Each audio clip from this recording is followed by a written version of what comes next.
You're listening to A Book with Legs, a podcast presented by Smead Capital Management. At Smead Capital Management, we advise investors who fear stock market failure. You can learn more at smeadcap.com or by calling your financial advisor. Welcome to A Book with Legs podcast. I'm Cole Smead. I'm the CEO and a portfolio manager here at Smead Capital Management. At our firm, we are readers and book junkies. It can be said that leaders are readers, and we believe books provide us a great source of information for filtering what is and isn't important for us as investors. Investing is the last great liberal art and the best way to spend a lifetime of learning. This podcast is for readers, thinkers, business-minded people, and investors who want to grow their knowledge from great authors and their writing. Charlie Munger often talks about using multiple mental models in analysis. Our aim for this podcast is to help listeners test Munger's theory in business, markets, and people. Joining us for this episode is a returning guest who will cause your imagination and your trip itinerary to change as you seek out the vast history of the U.S. beyond the Eastern Seaboard. Peter Stark is joining us to talk about his recently published book, Gallop Toward the Sun, Tecumseh and William Henry Harrison's Struggle for the Destiny of a Nation. A little bit about Peter. First off, for our audience, Peter joined us in episode 6 last year to talk about his prior book, Astoria, John Jacob Astor and the Lost Pacific Empire. Peter is an adventure and exploration writer and historian. He has also authored Young Washington, his 2018 book. A longtime correspondent for Outside Magazine, Stark's articles and essays have also appeared in Smithsonian, The New Yorker, The New York Times Magazine, Men's Journal, and many others. Mr. Stark is a New York Times bestselling author and a finalist for a PEN USA Literary Award. I'm also very personally proud to, as I said the first time we visited Peter, to welcome back you as our honorary cheesehead to this podcast. So thanks for joining us.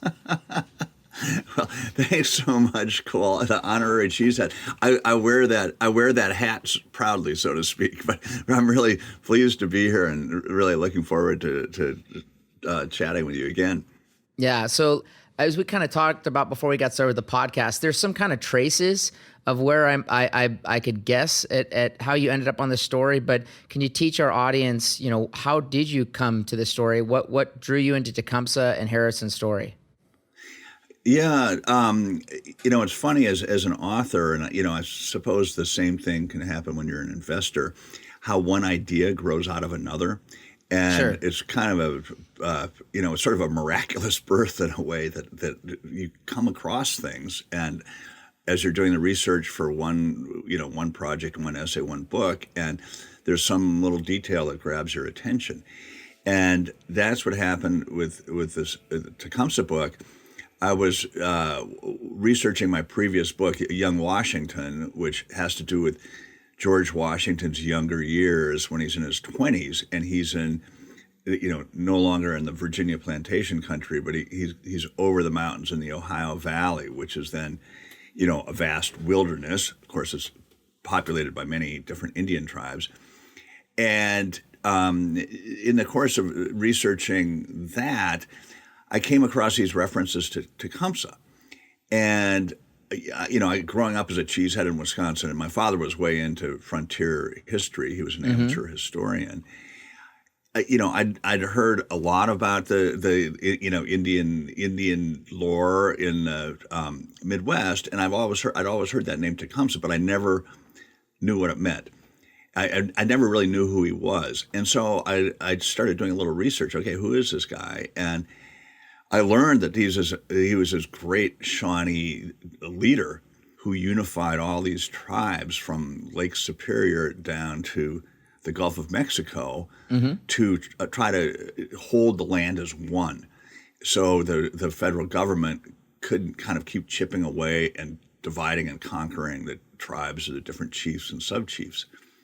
And then what really grabbed my attention was when in my research I came across this incident where Tecumseh and Harrison, William Henry Harrison, who was then territorial governor of Indiana, this huge area in the Midwest, and they met face to face on the lawn of the territorial governor's mansion in what's now within to Vincennes, Illinois, way down in southern Illinois on the Wabash River.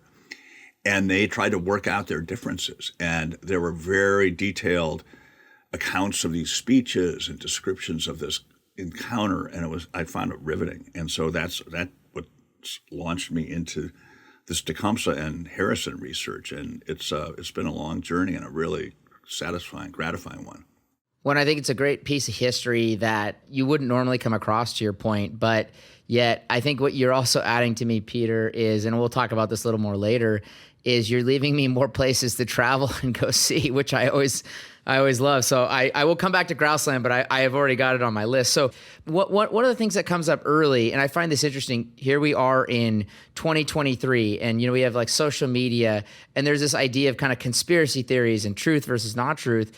But those same things were going on in the frontier land back in the 18th century. Oh yeah, definitely. And that there are 2 points here.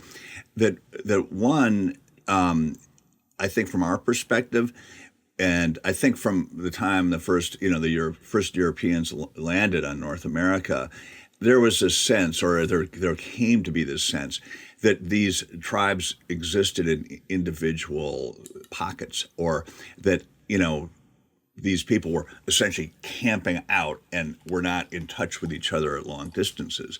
Well, in fact, they were. There was a lot of long-distance communication, but there was also a lot of long-distance rumor and misinformation that would get transferred.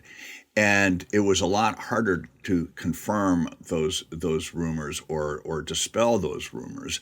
And so they, the rumor that there were Indian attacks on the Illinois prairies by Potawatomi in 1807 may or may not have been true, but as that word spread east to the more settled areas in Ohio and just then it was just starting to get settled, what's now Indiana, that could just trigger these waves of panic, concern, and armedness, ready for battle.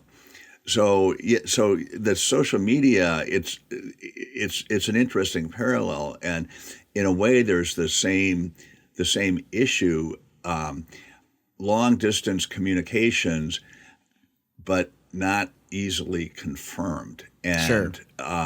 So that's a really interesting parallel you bring up. Well, so the other thing early in the book, I can't remember if this is in the introduction of the first chapter. And we'll come back to the man himself, but you comment on what Harrison took into the West with him. And I'm going to quote your book here. Quote, "The young man headed in the wilds carrying in his bags the tools with which he hoped to forge his path in the world. A work of Cicero's ancient philosophy, a book of rhetoric, and a deep familiarity with Julius Caesar's military victories," end quote. I found this intriguing because I think in today's world, I often ask myself the question, do we think we know too much? He's taking what would be considered classical education tools with him into an unknown West that, he really knew nothing about whatsoever. And yet we look at the new world today and say, oh, the old tools might not be that good. How do you look at like even the education of people then to tackle unsolvable or unknown problems versus the unknown problems of today, I think is another way of kind of comparing these two times, where we live and then what Harrison had then.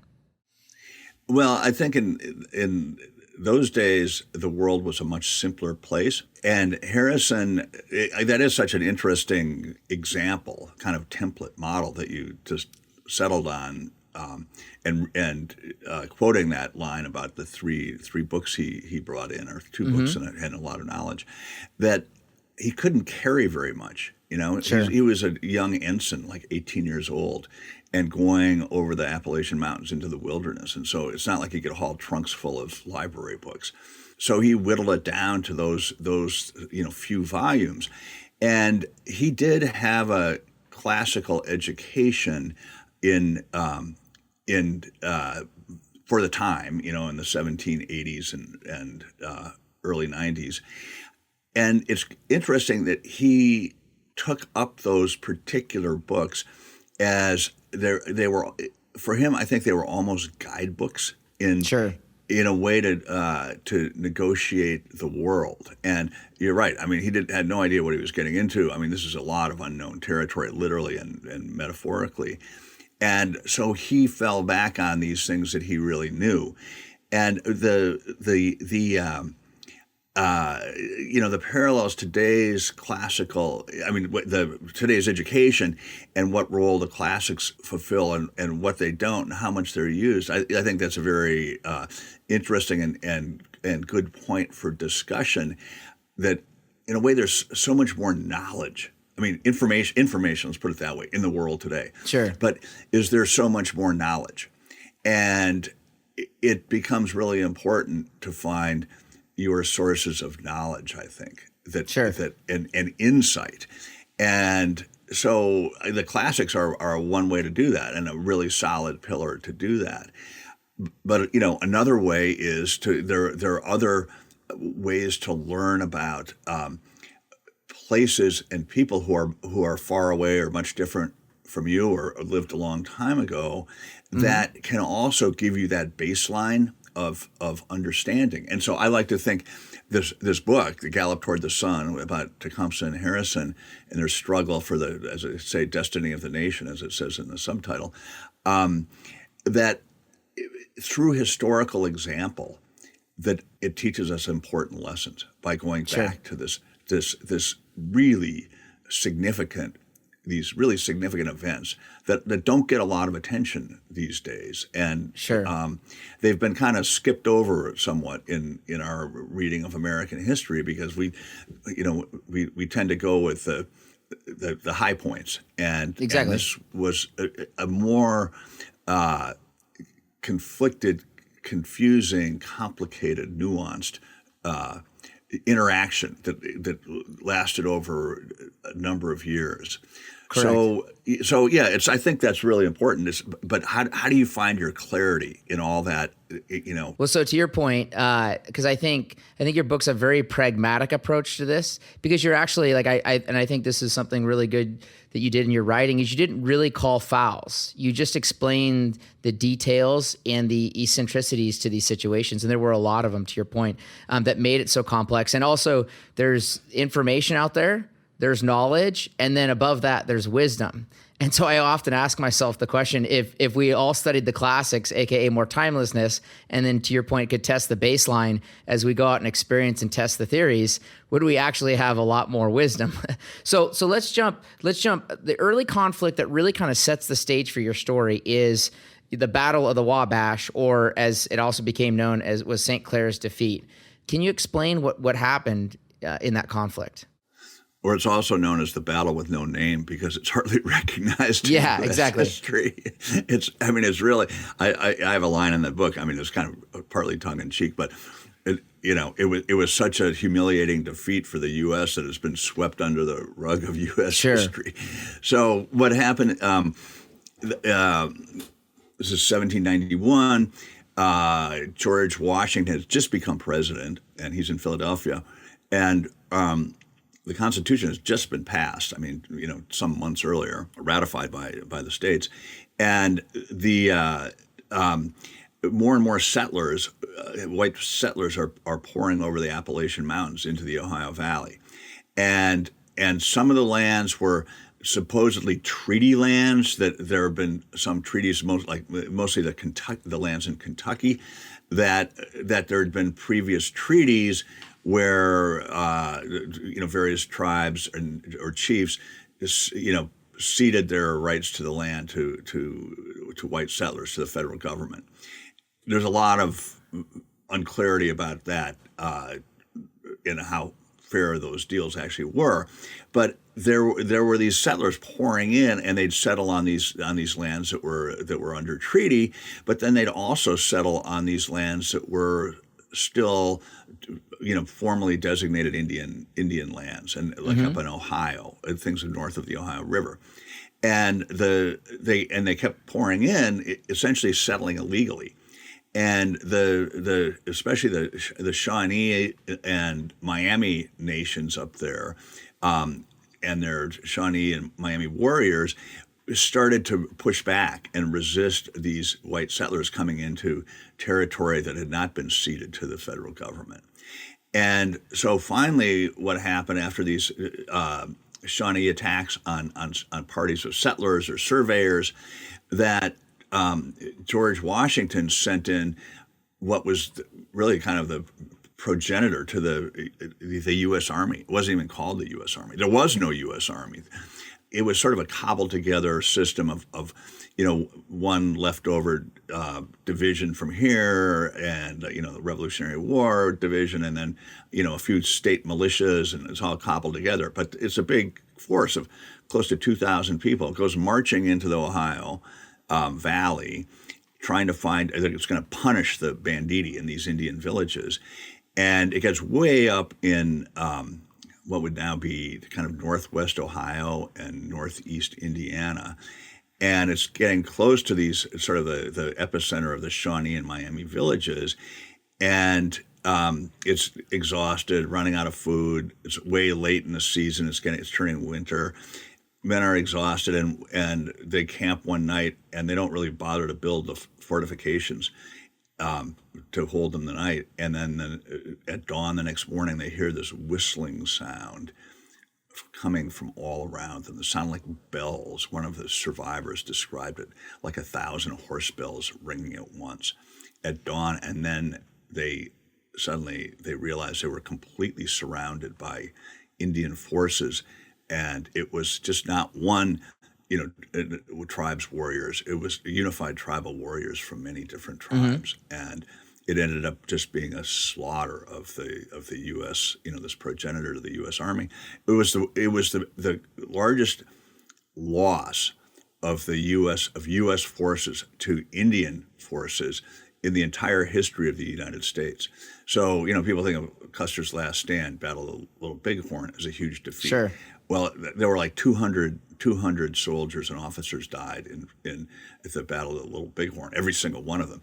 In this St. Clair's defeat, or Battle of the Wabash, or the battle with no name, not 200, but it was at least 600 and closer to 700 died. So at least 3 times more casualties than occurred with Custer. And the survivors, who actually included women who were part of the camp followers, and any soldier or officer who survived, they managed to escape, but they had to run literally 100 miles back to the safety of Fort Washington, what's now Cincinnati. Wow.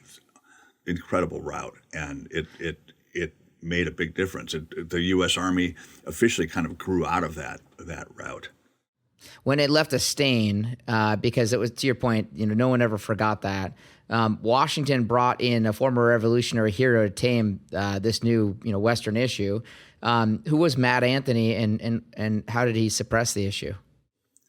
Well, so as you say, Mad Anthony Wayne, he earned the nickname Mad Anthony for his kind of boldness, was a Revolutionary hero, and after this incredible slaughter under Arthur St. Clair, the former general who was leading these soldiers up, Washington said, I need somebody who's a real fighter. So sure. Eventually he hired Mad Anthony Wayne, and Mad Anthony was way more systematic in training the troops, and he led Mad Anthony. I mean, you talk about the man for the job. Another interesting thing when you think about business, that he was the man for the job in the sense that he, during the Revolution, he was known for leading charges against British forces at night, and being at the front of the charge himself. And so he was this very, out there, get in front of it all, the action leader. But he'd also been in these very, intense combat situations. And so he put together a new army, basically, and put them through intense training up at an army camp that's near what's now Pittsburgh. And he traded them intensely in hand-to-hand combat, because he said, if we get into warfare with these Indian forces, it's not going to be at long distance. It's going to be right up close. Yeah. And so he trained his guys for that. And then he was very careful in his approach to these villages, way up and, across the literally wilderness swamps and whatnot. and built very substantial forts in his path. So he was always had lots of support behind him, and he ended up defeating the unified Indian forces in 1794. Which is assumably why we have Fort Wayne, Indiana, in honor of him. Precisely, if that's precisely it. And these Indian villages were located near where Fort Wayne is now today. So another common theme that comes up, because there's kind of like slight hints of unification early in the story, and then to your point, right on the back of this, there's just disorganization in terms of the tribes coming to an agreement. So I think you mentioned at this point the Three Fires couldn't agree with Blue Jacket and Little Turtle on how to attack. This discord comes up. There wasn't a unified leader, a unified general, and that was something that the Americans obviously could benefit from because, to your point, Mad Anthony decided how they were going to attack, how they were going to fortify, if they were going to run, etc. Did you see that kind of discord as a common theme up until Tecumseh as well? Well, that's a really interesting dynamic that you point out here. It does run through the whole book, through the whole era, through the whole long interaction between tribes and whites on this continent, and it's rooted in really two very different systems of you can call it government. Sure. And when you think of Europe, you had a top-down hierarchy. Typically a king or a prince or someone. There was one authority, or sure. A queen, out of whom all power grew, and the whole state or principality or whatever it was, or fiefdom, was organized around that one figurehead. But even in Europe, in 1500, think of how many little fiefdoms and principalities and little nation states there were, and all sorts of complicated alliances between them. But each one was like a top-down hierarchy. In the case of Native Americans, there was a very similar kind of geographical, patchwork, if you want to call it that. That there were many, many tribes in many, many different areas, different territory, and yet the tribes didn't typically, not everyone, but they typically didn't have that top-down authority as a structure. That a tribal leader typically, when you say tribe, that's kind of a misnomer too, because a tribe, there can be many different segments of a tribe. There can be sure. bands, there can, sub-tribes, if you want to put it that way. But the leader of a band or a sub-tribe or a leader who rose up within that tribal world rose up by showing his leadership in battle and showing his wisdom. And so it was a very much an earned thing that you earn the respect of your peers. So there was a real deference shown to that tribal leader. Huge respect. But it wasn't like a top-down authority. And if there were more than one leaders, they which there often were, that it was a matter of achieving consensus between them. Yeah. And then that's just within, even a band or a group of bands or tribe. And then that there was not any, at least for the most part, like regional organization of tribes into a unified governmental structure in any way. There's some sure. exceptions to that. The Iroquois in upstate New York were an exception. There were six tribes under that leadership, and in the southeast there were tribes organized that way. But for the most part, it was a much more dispersed kind of leadership. And so when it came time, that so often that's what would happen, is that the first the British and then the U.S., when they went up against Indian forces, whether in negotiation or whether in battle, that the European, the British or the U.S., they had this this structure of organization and authority that made them able to speak with one voice. Sure. Whereas on the Indian side, it could be many voices, or the voices could splinter sometimes. Well, and they could use them against each other as well. Like, I mean, they use them against each other, which the British and then the U.S. became masters of that technique of and Harrison in particular. Tribes. And Harrison in particular, splitting tribes or leaders, bands off from others, and really, yes, literally playing them against each other. And that's just to go back to the original question, because it's very it really illustrates what we're talking about. When Mad Anthony brought his forces up to punish the Indian villages way up in northwestern Ohio, that the Indian coalition of warriors, some were coming from like up near Lake Superior to fight this guy, to fight Mad Anthony. So, the word had been out to unify, we need a unified band of warriors. But that some of these guys who had come from the warriors who had come from way up, like near great distances out in the plains or Lake Superior, they were expecting to fight Mad Anthony, like when they arrived from their long travels, but that Mad Anthony was moving so slowly and deliberately, they got really impatient, waiting to have battle with him and all the spoils of battle, and they came for the combat and the spoils, and it wasn't happening, and so they splintered in part because a number of these warriors and their leaders said, we can't leave our families back in Lake Superior this long, and it's been months now. We're either we fight them now or we go home, and so the Unified Indian Command had this essentially dissension within its coalition, that some people wanted to attack right away from the front, and some of the Indian leaders wanted to be more patient and go around slowly to the rear of this advancing column of Mad Anthony's. And as a result, that because of the impatience, the Indian leadership just said, okay, we'll take them straight on, and it didn't work out, and by that time it was already splintering anyway. So it's a very, really different dynamic between those two systems of leadership, which I think is really germane to how we operate in the modern world today. Exactly. When I think to your point, when I was reading this, I thought, I was comparing.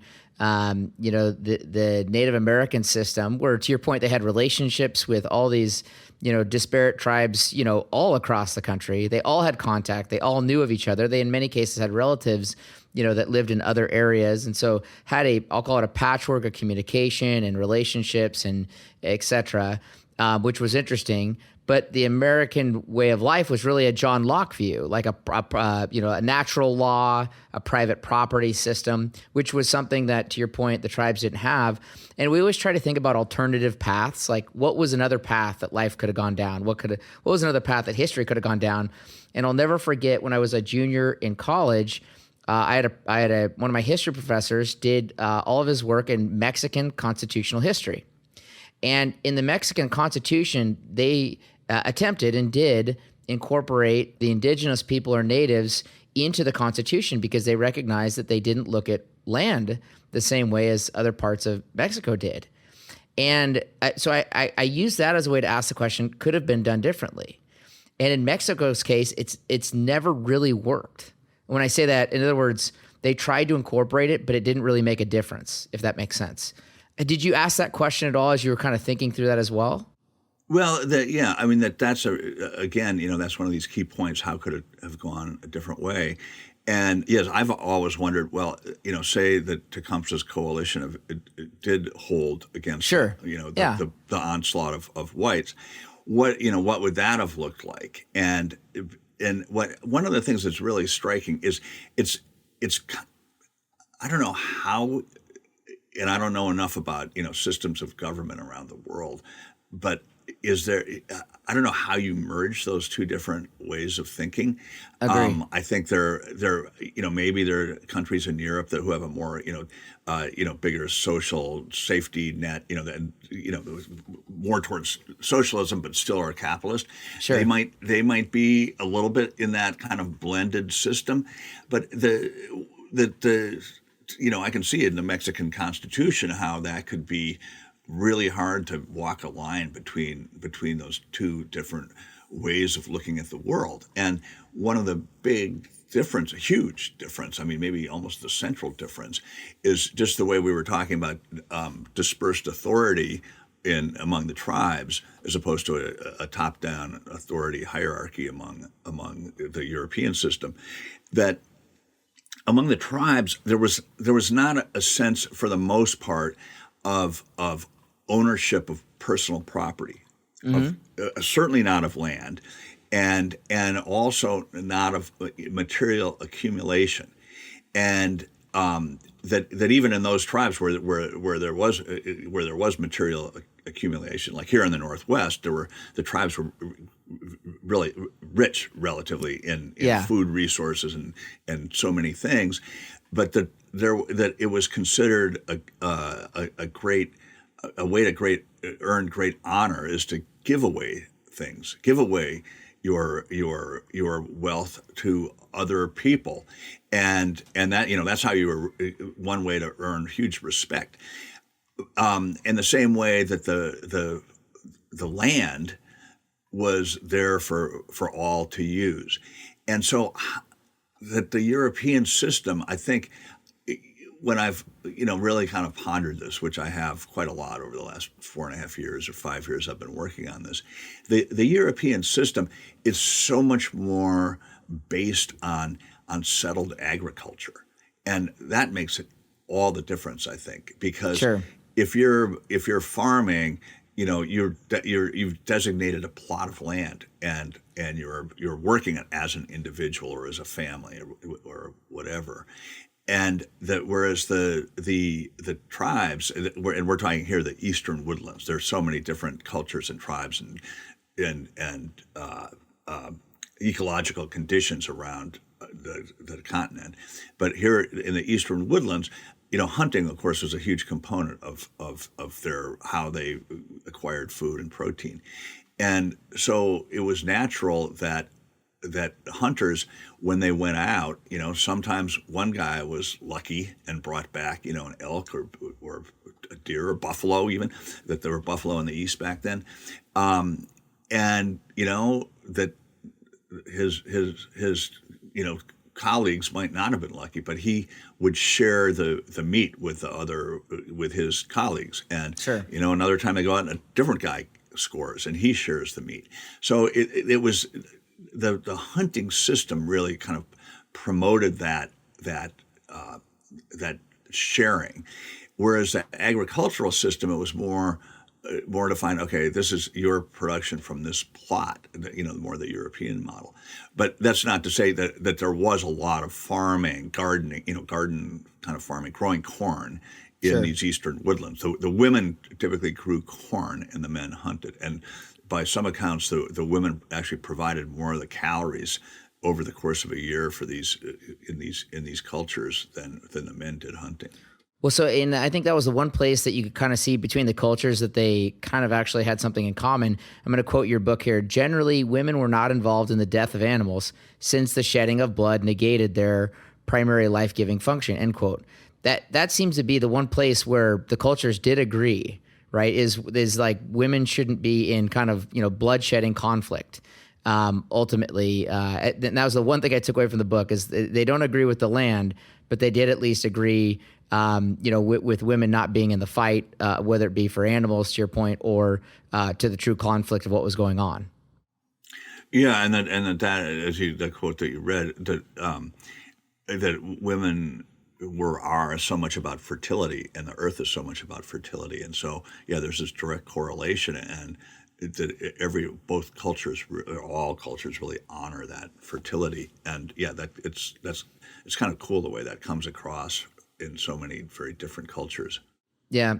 So let's see, to hit on it, because it's a very important part of your storytelling, can you explain the Greenville Treaty, since it was really kind of the paramount treaty that set up a lot of this discussion and debate and issue? Yeah. Yeah, this is good because we're kind of stepping chronologically here. So, we were just talking about St. Clair getting wiped out when he went up to try to punish the Shawnee villages, and then Mad Anthony managed to defeat the unified Indian forces. And as a result of Mad Anthony's victory, it was called the Battle of Fallen Timbers. You hear a little bit more about that one than you hear about St. Clair's defeat in the pages of history.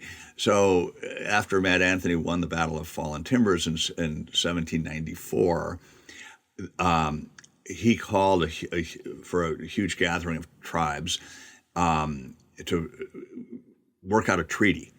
And, I think there were over 1,000 Indians, most of them, I think, tribal leaders at this gathering. It was in Greenville, Ohio. It's a very small place still. And they worked out between Mad Anthony and the tribal leaders essentially a dividing line that kind of, if you think of the state of Ohio, it didn't exist then, but if you think of what's now the state of Ohio, it would be a line that would kind of zigzag from the top of the state of Ohio down to the bottom, from Lake Erie down to the Ohio River. And so it was decided and signed by so many tribal leaders and by Mad Anthony and I think even William Henry Harrison signed it, that the white settlement was on the east side of that line, and Indian lands were on the west side, and that's the way it was going to be, and that would bring peace. And that was supposed to be a permanent situation, and it was called it's the Greenville Treaty, and it's called the Greenville Line, and it's a really important part of American history, and in some ways I think a tragic part. That line was very well established. It was very solid. And however, over the years, it started being violated first by white settlers illegally crossing and hunting on Indian lands, and then by illegal settlers on Indian lands. And then this is kind of another phase of our discussion, when young William Henry Harrison, he started engineering these treaties that took Indian lands on the west side of those lines, and he did it by the, as we were saying, the splitting them off, one group setting one. He was a true opportunist. I mean, he was a true opportunist. Yeah. In every sense of the word. And so that's what happened, is that the Greenville line didn't hold, essentially, and it was in large part because of Harrison's aggression. And he had Thomas Jefferson, who's now become president, pushing him to push west as far as you can, get as many lands as quickly as you can.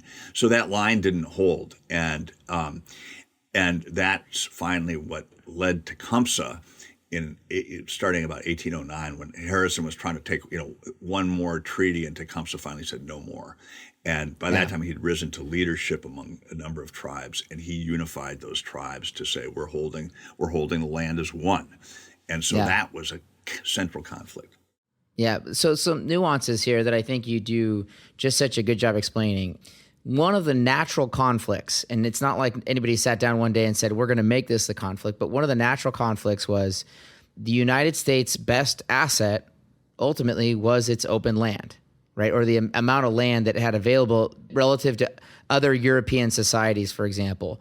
And so I took it away as like there was a gravity that had to be, held. In effect, the tribes had to fight that gravity, and that gravity was the best asset for the U.S. And I think you pointed out that, Revolutionary War veterans were guaranteed Western lands in some cases. That continued to be the ultimate stimulus for the growth of the American economy, was people acquiring land, improving it, and bettering themselves. The problem is that came directly at the cost of the tribes. That's exactly, you just hit it right on the head. You just distilled it. And that's so important, that concept of there's this body of land, and I've tried to emphasize that in the book. And this, because you're in an investment business, and this you really understand this, you Cole, that a business needs capital to start. Correct. And these Europeans who came across the Atlantic, many of them were poor, indentured servants. They had nothing in Europe. It was so hierarchical in Europe, and the land had been, sewn up centuries ago. And so they had nothing, they were mostly landless, or their families grew too big for the farm, or whatever it was. But Sure. when they came across the ocean, the Atlantic, that in a way, the whole continent eventually became a huge pool of venture capital for the European immigrants. And it's a point I try to make, and that there's this incredible American initiative and enterprise that we celebrate, and we rightly do so. But when people say, "Oh, I did it all on my own," I that's a place where I roll my eyes. Sure. That this American civilization, society, economy, whatever you want to call it, the U.S. as an entity, a national entity. Every single person who came across the ocean from Europe virtually benefited by having this enormous pool of capital when they landed. They had to earn it, or eventually they had to earn it, but it was incredibly cheap capital. I guess I should say cheap capital. And so this has been a big takeaway for me in terms of, as we're talking about leadership here and opportunities, that the people who immigrated had so much initiative and so much self-drive, which is very much, we celebrate that in our national character, but they also had this huge pool of cheap capital to help them. So people I just did it on my own. Nobody just did it on their own. Well, yeah, and we still hear that today. Like, we hear tech people say, like, "Oh, I'm libertarian, the government's never helped me." And then you look at the history of technology, and it's huge government spending. It's huge, military spending ultimately drives that. Because I think another thing that I pulled away was even talking about the Louisiana Purchase. You discussed that when the French sold the land, how the French interacted with that land, with the natives, it was totally different than how America wanted to interact with that land, which was the French kind of left the tribes to themselves. They wanted to have fur trapping and I'll call it commercial networks, versus the United States wanted to settle it, which was different. Yes, exactly. And the French they almost melded with the tribes. I mean, if you think of in Canada, the French voyageurs, a lot of them that were mixed blood. Both races, Indian and white. And, whites would take an Indian wife, and the French would adopt Indian ways, or there'd be a blend of French and Indian ways. If you get to the South in the colonies, there wasn't that blending between the British and then the Americans. I mean, there was some of it, but not nearly to the degree that the French were engaged in that. And in the British and American way, it was so much about settling the land and cultivating it, and the French were much more sort of expansive. There are reasons for that too. There were certainly French settlers and farmers in Canada, but France had a relatively small country of Europe with a huge landmass empire, and even if they wanted to, I don't think they couldn't have farmed the whole thing. Yeah. So let's jump to let's talk a little bit about Harrison's background, because also some of his what I'll call his ultimate biases were really foreshadowed in where he was raised and the culture he knew. Yeah, this is besides the figure of Tecumseh drawing me into this story. It was the figure of Harrison who drew me into this story. So it's really kind of almost a dual biography. Yeah. And Harrison, I kind of laugh because William Henry Harrison, if any Americans today can name who he is, he's almost like a trivia question. Yeah. Like a bar. Who's the shortest president of all time, right? Yeah, exactly. Shortest term in office. Shortest term in office. And the answer is William Henry Harrison. And so his presidency is sort of a joke. I mean, it's like a barroom trivia question. He didn't have time to do anything as president.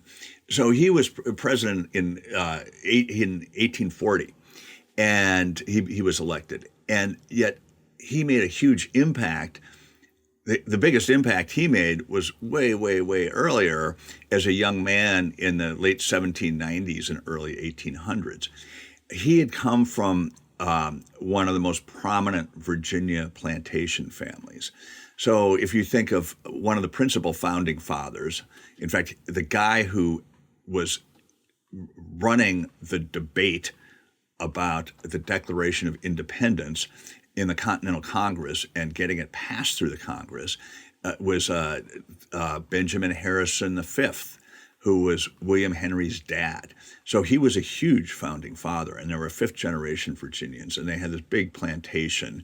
Very, very Jeffersonian too. Very Jeffersonian. Very Jeffersonian. Exactly, very Jeffersonian, and yeah, all about agriculture and they, and of course it was a big slaveholding economy, and what happened was that it's a wild story, and I kind of love this story, and I won't go into too much detail because it goes on and on. That Benjamin Harrison V, fifth generation, at the top of Virginia society, big plantation, but he spent a lot of his time wrapped up in revolutionary politics, and it was kind of like he wasn't really tending to the farm back home, literally, and so the plantation sort of went into economic decline, and but he had three sons, and as his sons were getting into their teens, he essentially told them, this plantation is not going to support you guys. It supported me and our ancestors, but it's not going to support all three of you. So each of you needs a profession. And he said to the oldest son, you become a merchant, and the middle son, you become a lawyer, or vice versa. And the third son was William Henry, and he said, you become a doctor. And William Henry was this kind of gangly guy who was sort of he have a sense he was kind of this wimpish figure, but he really liked the outdoors, and he liked hunting, and he was a good rider, and he was a good student. And eventually he went to, he came out of this Virginia plantation culture, and he was sent to medical school in Philadelphia, which I'm pretty sure was the only medical school in the U.S. and maybe in all of North America. And but it was also one of the principal physicians at the school was Dr. Benjamin Rust, who has a place in early American history in many different ways. But he was a practitioner of what was called heroic medicine, and that all had to do with the measuring of bodily fluids, blood, biles and rumors and And William Henry Harrison got to medical school, and it was like, you mean this is what I'm going to be doing for the rest of my life? Yeah, it's funny more people didn't think that, though. I know, it's funny they didn't. Well, and that form of medicine was starting to die out at that point. But he he bailed out. He just quit. And he, at that time, it was just at that moment was when St. Clair was marching towards the Shawnee villages, on the first big strike at the Shawnee villages, and William Henry, quickly ran away from home and signed up for the army and went over the mountains. And by that time, his father had just recently died. I don't think his father would not have let him leave medical school and run over the mountains and become an Indian fighter. But he had a guardian in Philadelphia, Robert Morris, who was a big finance guy, financier for the Revolution. And the guardian, so Robert Morris is supposed to be tracking young William in Philadelphia at medical school. But young William bails out of medical school. He doesn't tell his guardian, William Morris, but he goes straight to George Washington, who happens to be president and is in Philadelphia, and who had happened to be old man Harrison's, Benjamin V, William's dad. Yeah. George Washington and Benjamin Harrison were roommates during the Revolution, Wow. during the work up to during the Continental Congresses. So Harrison bails out of medical school and he sneaks over to George Washington's office and has George Washington sign him an ensign's commission, even though he's underage, that Harrison's underage to get an officer's commission. And then he says he does this within 24 hours, Harrison reports. And then he joins the army and off he goes over the mountains to fight Indians on the other side. Yeah, so he obviously ends up beating out, I think it was Winchester, to become the territorial governor, if I remember correctly from your story. And he takes on this role, which is a very strange role because, he goes to Vincennes, as you mentioned. What was the important, why did he choose Vincennes? Yeah, that here again I grew up in the Midwest, in Wisconsin, honorary cheesehead, and so I know Midwestern geography pretty well, and especially upper Midwestern. I didn't know this geography at all until I started studying it. So did he just decide, he looked deep into, what was considered Indian country at that time and said, that looks like a beautiful place. I'll pick that. Because that's how the story kind of read. I picked the setting that I wanted. It didn't have a ton of, military strategic importance. He just wanted everyone to know he was there. There's much more to the story than that. Vincennes on the Wabash River is in southern Indiana, on the Indiana border. And even today, it's a tiny town. The reason it existed was because it had been a ford for buffalo herds going across the Wabash. The Indians had set up, hunting stations there, and then when the French showed up way early in the colonization of North America, they built a fur post there, and that's why it was called Vincennes. It's a French name, and that was like the early 1700s, and so it was this kind of island of European, settlement, way out way out in west. Indian country, and so when I won't go into all the complicated details, but when the U.S. Became a country, it passed a constitution, it also passed the Northwest Ordinance, which essentially claimed all this territory in the Midwest and Upper Great Lakes, and that became the Northwest Territory. And then it was split off. Ohio was split off. It became Indiana Territory. And the capital of Indiana Territory, Congress chose it to be this tiny outpost way out in Indian country, Vincennes. Yeah. And that's where Harrison built his incredible mansion, Grouseland. Yeah, which I do want to visit because it does. And by the way, it looks very Jeffersonian based on the pictures I can see online. So he stuck to the family roots. Tecumseh, it takes him a while in your story to kind of come of age. And in so many respects, to your point about consensus, he was just a young warrior. He was a young leader, but wasn't a leader of the Indian Confederacy early on. It took time to build into that role. But I think you used the word at one point to talk about his dress attire. You called it panache. When you look at his oratory, I think I have it in here somewhere in my notes where he comments that he's talking about William Harrison, hearing gossip, and he says something along the lines of, "Oh, those are the birds you're listening to," almost mocking this idea that that he's listening to these voices out there, but yet comes off plainly, simply interesting.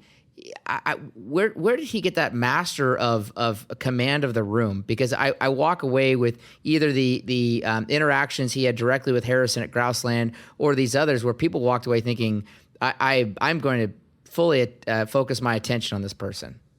On Tecumseh. Correct. Yeah, that Correct. Had incredible charisma as a leader, panache, as you were saying in dress, and this incredible oratory, and his language is just beautiful in these speeches, and powerful. And where did he come across? How did he evolve into this leader?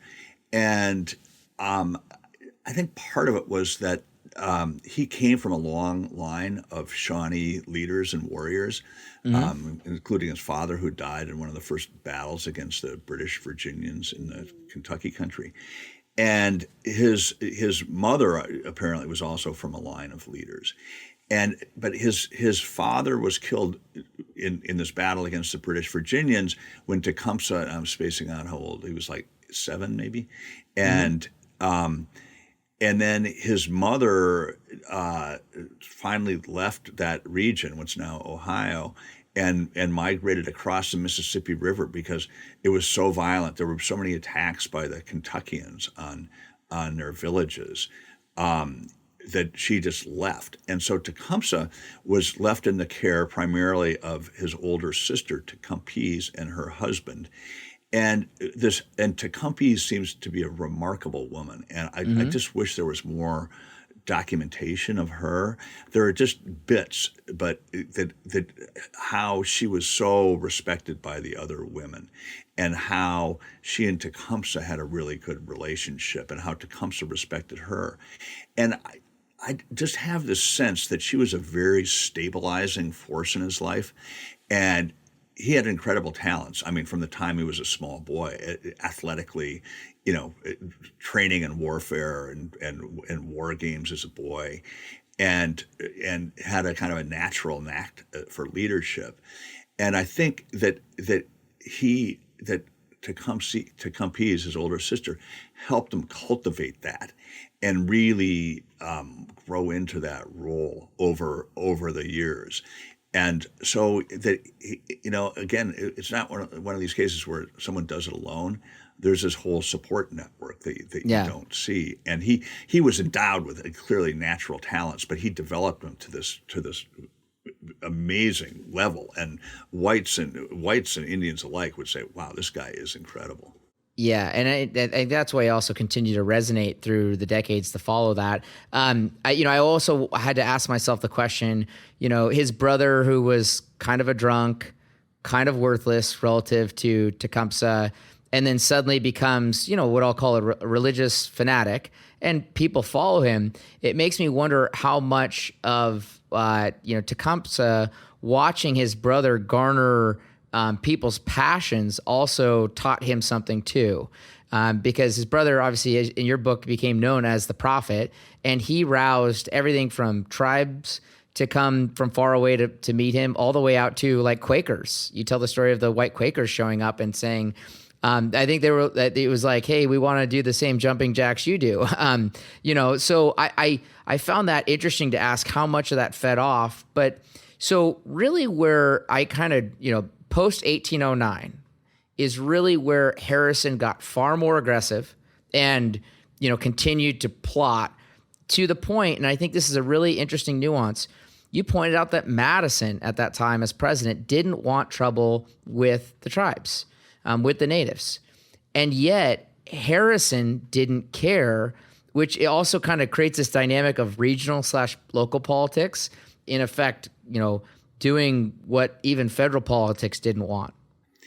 Yeah, and Harrison, by that time, he'd grown into his own role as governor, and he was a guy who knew what was going on in essentially an area was the size of France. That was the size of Indiana Territory. It was correct. Indiana, Illinois, Wisconsin, on and on and on.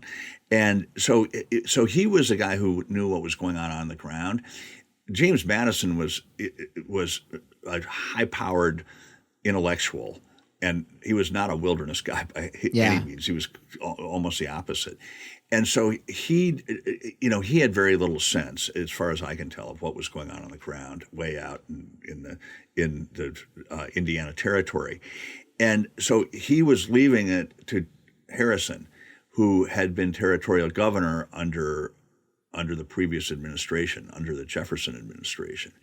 And so Madison inherited this territorial governor, Harrison, who was very smooth, Harrison, and convinced Madison and Madison's Secretary of War, I got it covered here, leave it to me. Yeah. And they told him repeatedly, do not make, because Harrison kept trying to sneak through these treaty deals, these divide the Indians and try to slide through a treaty, get somebody to sign and then get it signed off by the federal government. And Madison and the Secretary of War, these treaties are so complicated. The land goes up this river branch and over to this branch, and Harrison would say, and this tribe really likes it, and blah, blah, blah. And there's no way they could know what was going on the ground. But they kept telling him, don't start trouble with the tribes. Do not do anything that would make them unhappy. Harrison essentially did just the opposite, even though he was reassuring them, yeah, I got it covered, no problem, got it covered. And exactly the opposite happened. He was so aggressive against the tribes in taking their land that they became extremely upset, and Tecumseh rose as a result of that. And to your previous point about the prophet, his brother, that was a kind of it had been quite a long tradition among these tribes that at certain difficult times a prophet would arise among them, and try to lead them in a new direction, and unify in a sense around this figure. And so his brother, who had been a kind of a drunk, a poor hunter, one day arises, kind of swears off all that and has a vision and becomes a prophet, but attracts, it's a time of great stress, and he attracts followers from, as you were saying, from all over. But then at a certain point, that Tecumseh, who was a secular leader, a leader in war and diplomacy, he was already known for his oratory by this time. He essentially harnessed that energy that the prophet had gathered, all these people coming to see the prophet, and so many tribes and individuals taking allegiance with the prophet. And Tecumseh harnessed that sort of spiritual energy, and he made it into a secular movement as well. And that was part of his brilliance. And so I think, again, that's another one of these lessons that you can take into the world today, and in the business world, whatever world, is that Tecumseh saw this source of energy, and he in a way harnessed it into a different cause. In a way, you'd say a greater cause. Totally. Well, he didn't have to create it. He used it for his purpose much better. I think, the interesting tidbits I think readers can pull out. I mean, I think his brother, he actually predicts the solar eclipse, which was like, when I read that, I was like, wow, this guy is either friggin' crazy or he's brilliant. I don't know which one. And so when I read that, I just it's a great tidbit that people have got to read, because you begin to ask the questions. I think you did this actually in the writing, where you were like, well, you can only wonder how he knew that was because of what the tribes already knew. Is it because he'd come in contact with someone else who had taught him about that, et cetera? But he pretty much caused people to go to their knees over predicting a solar eclipse, which I thought was incredibly brilliant. And there were other, I think, you mentioned the stress that was going on at the time. The question is, did he rise up because of the stress, or did the stress cause him to rise up? I think, think of the fanaticism of the last couple of years over COVID, for example. Do some of these things rise up because, things are weird, or is it the inverse of that, right? Right. And so that's a good parallel, right? Right, because it's the stress that might cause the excitement in the beginning. Right. What comes first, the stress or the weird things that happen? Exactly. And I think you pointed out, Tecumseh ran across, you mentioned that there was a comet coming around the time. I think this is post 1809. We're about to roll into the War of 1812. He's traveling the country, uniting the tribes. He sees a comet in the sky that everyone would have saw, and it was like, okay, that's a sign, right? And then there was the earthquake you pointed out in your book in the Mississippi River, which it moved the river, I think you said miles from where it had been from prior. So all these things were, around a time of stress, and therefore people were kind of, in some cases, looking for importance. But I was going to say, the 1812 really set the kind of the finality of Tecumseh's story, though. I think that's what you kind of lay out as, that was his ride or die moment as the leader of the Confederacy. Yes, and that there are very complicated international politics involved in this, including the rise of Napoleon and which you did a good storytelling of that in the background, because that was a background story that I think you did a really good job of helping people understand the pressure that particularly Britain was under to be in the conflict or not. And right, and I love it just in terms of venture capitalism as a side note that Napoleon wanted a cash cow down there and taking over some of the sugar islands of the Caribbean, and that didn't work out for him. Yeah, it was truly a venture capital investment. It failed. But it didn't work out. And so he ended up saying, well, we don't need lands over in North America. So he sold it to Thomas Jefferson. So it's kind of almost that random. But so the War of 1812, so much of this literally does grow out of Napoleon because, he was this, I don't know if you call him crazy or what. I mean, he just went sweeping through Europe with his armies, and the British were trying to fight Napoleon, and they had, they needed a lot of cannon fodder, so to speak, because these battles, you hear these battles are like 100,000 people in a battle, and so what Britain started doing in the early 1800s, in the Jefferson administration and beyond into the Madison, was the British Royal Navy would stop American ships, and there was virtually no American Navy. These were American merchant ships.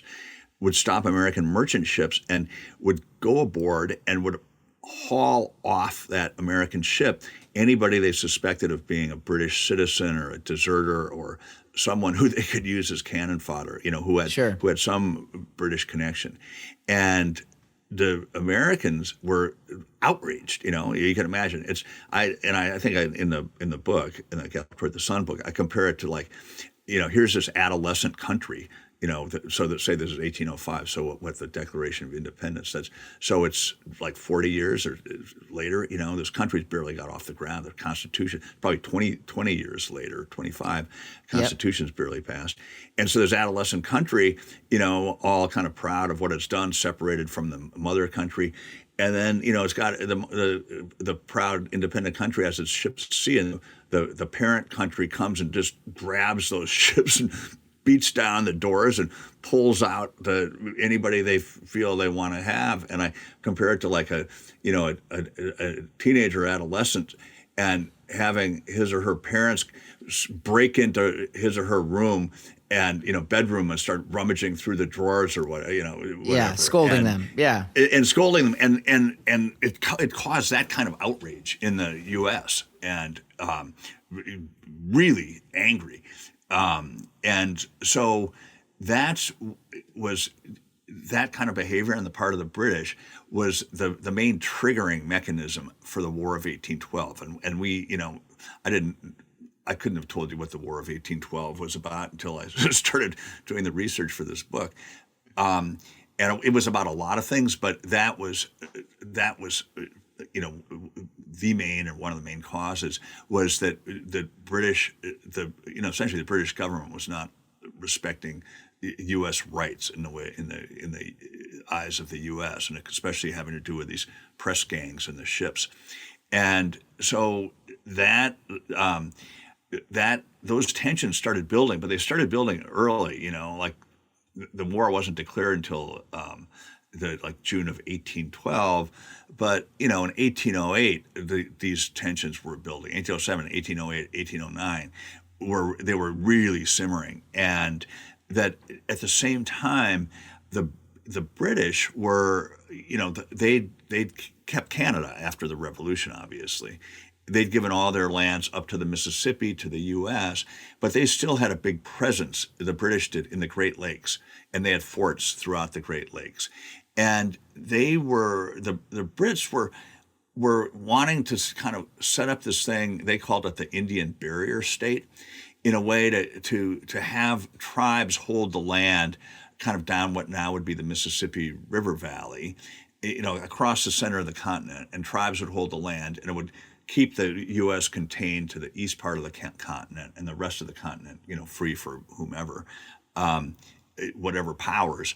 And so the Brits from Canada were encouraging the tribes in that region to join, to become their allies, to become British allies, and help establish this this British this Indian barrier state. And the Brits really wanted to contain the U.S. to the East Coast. So they were essentially trying to recruit the Indians into that effort. And the Indians at the same time were trying to, the Tecumseh coalition was trying to hold the settlers, to the East Coast or most, to not farther than Ohio, no farther west than Ohio. And so that it ended up being, they kind of courted each other for a while, the Tecumseh forces and the British up in Canada. And then once the U.S. declared war on Great Britain in June of 1812, then the British and the tribes were no longer talking. That's the moment they became solid allies, and that was, as you say, the beginning of the end for the Tecumseh coalition. Yeah, because then, as we talked about before, your prior book on Astoria, one of the central places was Mackinac Island, and that ended up becoming the flashpoint for the War of 1812 in that region. And to your point, the Upper Midwest, that was the original conflict where the British and the native tribes took that very handily in a surrender. And that the person there to really fight that resistance ultimately was General Hull in Fort Detroit, which it's interesting to think that Detroit to this day is still the border town with Canada. In other words, that line was a pretty well set line for history. Could you explain, if you were in Detroit for that conflict when the tribes and the British came, how gruesome that would have been to be General Hull, who obviously, as we all know now, he surrendered? It's a really dramatic story, and I didn't, I'd only heard the name like Siege of Detroit or the Fall of Detroit. I didn't realize what a dramatic story it is until I really started doing the research. But yeah, interesting point you make about Detroit, still the border between the two countries, and then it was the British Empire and the U.S. The British Empire up in Canada, and that once the War of 1812 was declared, that there were these groups in Congress or individuals in Congress, in the U.S. Congress, known as the War Hawks, and they were all about fighting the Brits, and they were very kind of aggressive. Let's take it to them, and the War Hawks were really pushing for the U.S.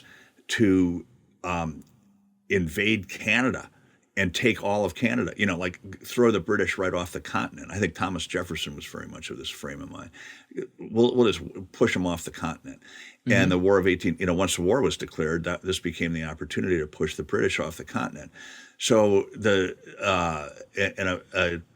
an army under General Hull, who was a 60-year-old former Revolutionary War general, actually started an invasion of Canada in that summer of 1812, and for various reasons he was repulsed and he was turned away, and Tecumseh was part of the attacks going on to his rear, and so he fell back to Fort Detroit, which was this big fort above this small town village of Detroit itself.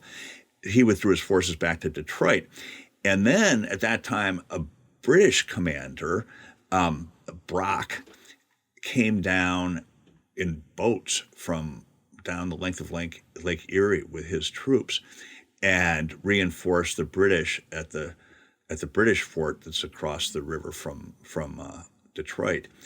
And so now, instead of the Americans invading Canada, now the British are suddenly swinging around and start attacking Detroit, and by shelling it from right across the river, right across the Detroit River.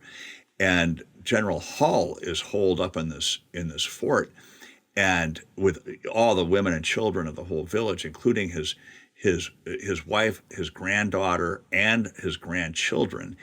And that's only a small part of all these civilians and many soldiers. And these huge British shells start dropping into the fort. And meanwhile, the tribes under Tecumseh and other leaders come around the fort from the backside, and there are 1,000 warriors back there.